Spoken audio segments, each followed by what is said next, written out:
یہ مسجد میں نا شریعت کی بات چلے گی، طبیعت کا حساب نہیں چلے گا، آگے سے ڈنڈا چلے گا ہمارا، سمجھ لیں۔ ڈائریکٹ آنی بالی فیصلہ کلیکٹر صاحب کی طرف سے ہو گیا اور سنیوں کی جیت ہو۔ یہ حضور اشرف الفقہاء ہے جو اتنی الجھی ہوئی بات اتنے سلجھے ہوئے انداز میں سمجھا دیتے ہے بات۔ ارے صاحب ایک بار ایسا ہی ہوا، ورنگل تلنگانہ کے اندر، وہی ارشاد دیوبندی نے کھجا کے آتی تھی بیچارے کو، چیلنج دے دیا، اے کوئی میرے سامنے آ جاؤ، ہاں کوئی میرے مقابلہ میں آ جاؤ، ایسا ویسا ویسا۔ لوگوں نے چیلنج ایکسیپٹ کر لیا، بولے ہم مقابلہ کریں گے، ہماری طرف سے مفتی مجیب اشرف صاحب مناظر رہیں گے اور بہت سارے لوگ رہیں گے۔ تو بہرحال اس میں مناظرے کے اندر مفتی مالوہ یہ مناظر ٹھہرے اور معین المناظرین کے طور پر حضور مفتی مجیب اشرف صاحب۔ اب صبح سے بحث چلتی رہی شام تک۔ آخر شام کو بیچارے کو پیشاب لگ گئی ارشاد دیوبندی کو۔ نماز کے لیے وقفہ ہوا تو کہا میں جا رہا 1 نمبر کو، گیا بازو کے دروازے سے ایسا غائب ہوا جیسے گدھی کے سر سے سنگ۔ وہاں جا کے جماعتیوں کو بولنے لگا، کیا رے بھائی تم نے تو ہم کو تقریر کے واسطے بلایا، مناظرے کے واسطے بٹھا دیا، ہاں ایسے کیا جھوٹے باتیں کرتے؟ اور بولے میں نہیں بیان کرتا، میں نہیں مناظرہ کرتا، میں تو چلا آنے۔ وہ اس کے لوگوں کو ہی جھڑک پڑک کر پاؤں پٹک کے نکل گیا۔ وہاں سے نکلا، اس کا دوسرے دن پروگرام تھا ناگپور میں۔ ناگپور جلسے میں پہنچا تو ان خبیثوں کا معاملہ یہ ہوتا تھا، کٹ کٹا کے پٹ پٹا کے آتے تھے، میدان میں خوب شیر جیسا گرجتے تھے۔ تو وہاں پر پھانکنے لگا، ارے میں نے جو ہے ورنگل کے اندر سنیوں کو پچھاڑ دیا، یہ مجیب اشرف کو تو بھاگنے کے لیے راستہ نہیں چھوڑا، ہرا دیا، ایسا کرا ویسا کرا۔ اب یہ جو بکواس کرنے لگا، ہاہاکار مچ گیا، ارے یہ کیا ہوا؟ فوراً فون گیا ورنگل کہ حضرت یہاں تو وہ ارشاد دیوبندی ایسا بول رہا کہ آپ کو ہرا دیا، پچھاڑ دیا، جیت کر وہ یہاں ناگپور بھی پہنچ گیا ٹائم پر۔ حضرت اب بتاؤ کیا جواب ہو سکتا ہے؟ کیا جواب ہو سکتا ہے؟ حضرت کا جواب سنو۔ حضرت فرماتے ہیں اس سے بس ایک بات پوچھنا، یہ بتا میدان سے پہلے بھاگنے والا نکلتا ہے کہ جیتنے والا نکلتا ہے؟ نہیں سمجھے؟ میدان مناظرہ جنگ سے پہلے جو بھاگتا ہے وہ نکل جاتا ہے کہ جو جیتتا ہے وہ نکلتا ہے؟ ظاہر بات ہے جو بھاگے گا میدان چھوڑ کے وہی تو میدان سے پہلے بھاگے گا اور دوسری جگہ پہنچے گا۔ جو جیتے گا وہاں تو ڈٹ کے رہے گا میدان میں۔ تو کہا رے باپ رے، پھر وہاں سے ناگپور سے بھی بھاگا۔ یہ حال ہے۔ سرکار مفتی مجیب اشرف علیہ رحمت والرضوان ایسی باتیں کرتے تھے۔ ارے صاحب اتنا ہی نہیں، فاتح کرناٹک علامہ منصور علی خان علیہ رحمت والرضوان پر کرناٹک میں کیس ہو گیا۔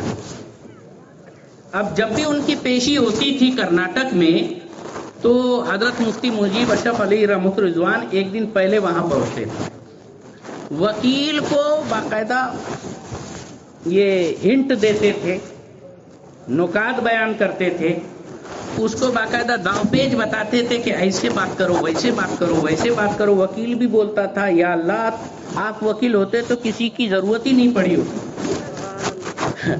لیکن اس کیس میں کسی ایک موقع سے حضرت کا بھی بیان تھا اور ان کی بھی زبانی لینی تھی، جس کے لیے حضرت بھی جب کٹہرے میں آئے تو فریق مخالف وہابیوں کی طرف سے جو تھا وکیل وہ بحث کرنے لگا، مولانا ایک بات بتاؤ، مسلمان ہونے کے واسطے کلمہ پڑھنا ضروری ہے کہ نہیں؟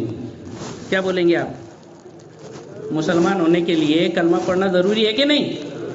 بولو یار، ضروری ہے۔ حضرت نے فرمایا ہاں ضروری ہے۔ تو بولے اچھا، جب مسلمان ہونے کے لیے کلمہ پڑھنا ضروری ہے تو جتنے کلمہ پڑھنے والے مسلمان ہے کہ نہیں؟ کیا جواب دیں گے آپ؟ بولو ہے کوئی جواب؟ سنو گے نا؟ حضرت مفتی مجیب اشرف صاحب نے فوراً پلٹ کے کہا اچھا ایک بات بتائیے وکیل صاحب، یہ